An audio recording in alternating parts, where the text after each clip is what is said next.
মা শব্দটা যতটা মধুর ততটা হৃদয়ে গেঁথে থাকার মতো। মাকে নিয়ে অনেক কিছু বলার থাকে, বাট আমরা হয়তোবা বলতে পারি না। কারণটা কেউ লজ্জায়, কেউ আবেগে, কেউ হয়তোবা প্রকাশ করতে পারে না। আমি যখন প্রথমে মা শব্দটা উচ্চারণ করলাম আপনাদের সামনে, আমার চোখে কিন্তু জল চলে আসছে। এটা আ কোনো কারণ না। এটা হচ্ছে আবেগের কারণে। এটা আসলে ইমোশন হওয়ার কারণে চলে আসে। বিশ্ব মা দিবস। পৃথিবীর সকল মাদেরকে জানাই অবিরাম ভালোবাসা, শ্রদ্ধা।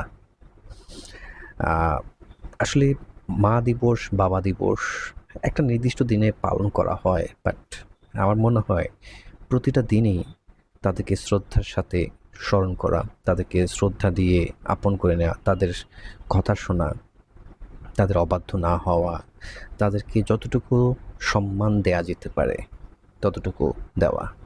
কারণ তারা ছিলেন বলেই আমরা পৃথিবীতে এসেছি, আমরা আজকে এই অবস্থানে আসতে পেরেছি। কারো অবদান ভোলার মতো না। সো আজকে মা দিবসে আমি আবারও পৃথিবীর সকল মাদেরকে জানাই শ্রদ্ধা।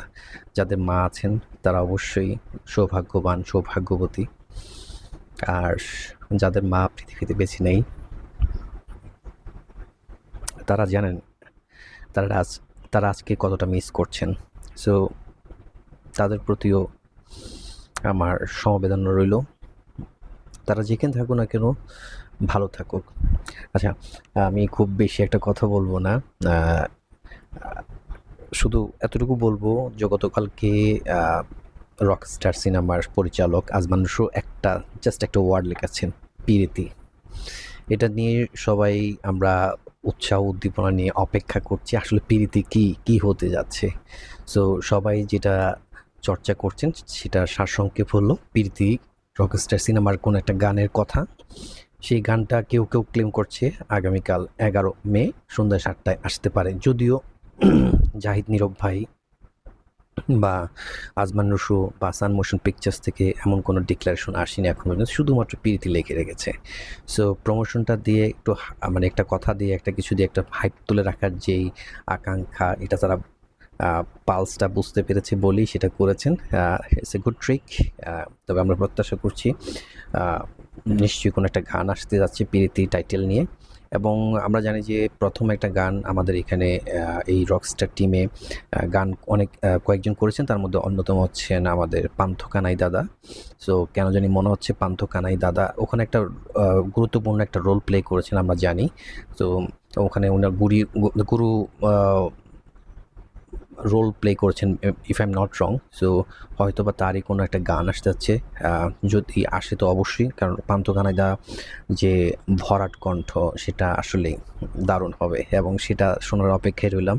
সো কালকে হয়তোবা ১১ তারিখ, আমি শিওর না এখন পর্যন্ত।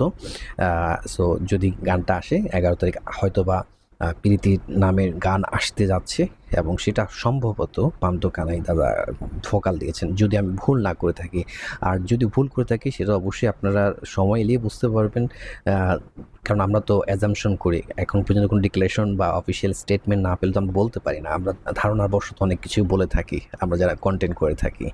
সো আমি প্রত্যাশা করব রকস্টার সিনেমার গানটা যখনই আসুক ভালো হবে এবং টিম সেইভাবে কিন্তু ইনিশিয়েটিভ নিচ্ছে। আমি গতকালকেও দেখলাম জাহিদ নীরব ভাইয়ের একটা ইন্টারভিউ দেশ টেলিভিশনে প্রচার করা হয়েছে। উনি কিন্তু প্রচণ্ড প্রেশার অনুভব করছেন। প্রেশারটা হচ্ছে মেগাস্টারের ফেম, মেগাস্টারের ফ্যান বেসকে নিয়ে। কারণ তাদের মানে আপনাদের প্রত্যাশা পারদ তুঙ্গে এবং সেটা উনি প্রত্যাশা মিট করতে পারবেন কিনা সেটা নিয়ে উনি চেষ্টায় আছেন। তবে ওনার চেষ্টায় কোনো কমতি নেই, সেটা আমরা দেখতে পাচ্ছি। উনি প্রতিনিয়ত কিন্তু উনি যতগুলো কাজ করা হচ্ছে, বিজিএম নিয়ে কাজ করছেন, সব কিছু কিন্তু উনি চেষ্টা করছেন টুকটাক একটু ক্লিপ আপলোড করার জন্য ওনার পেজে। সো সেটা কিন্তু দেখেই বোঝা যাচ্ছে ওনারা কতটুকু সিরিয়াস। সো আমরা আশা করব ভালো কিছুই আসতে যাচ্ছে।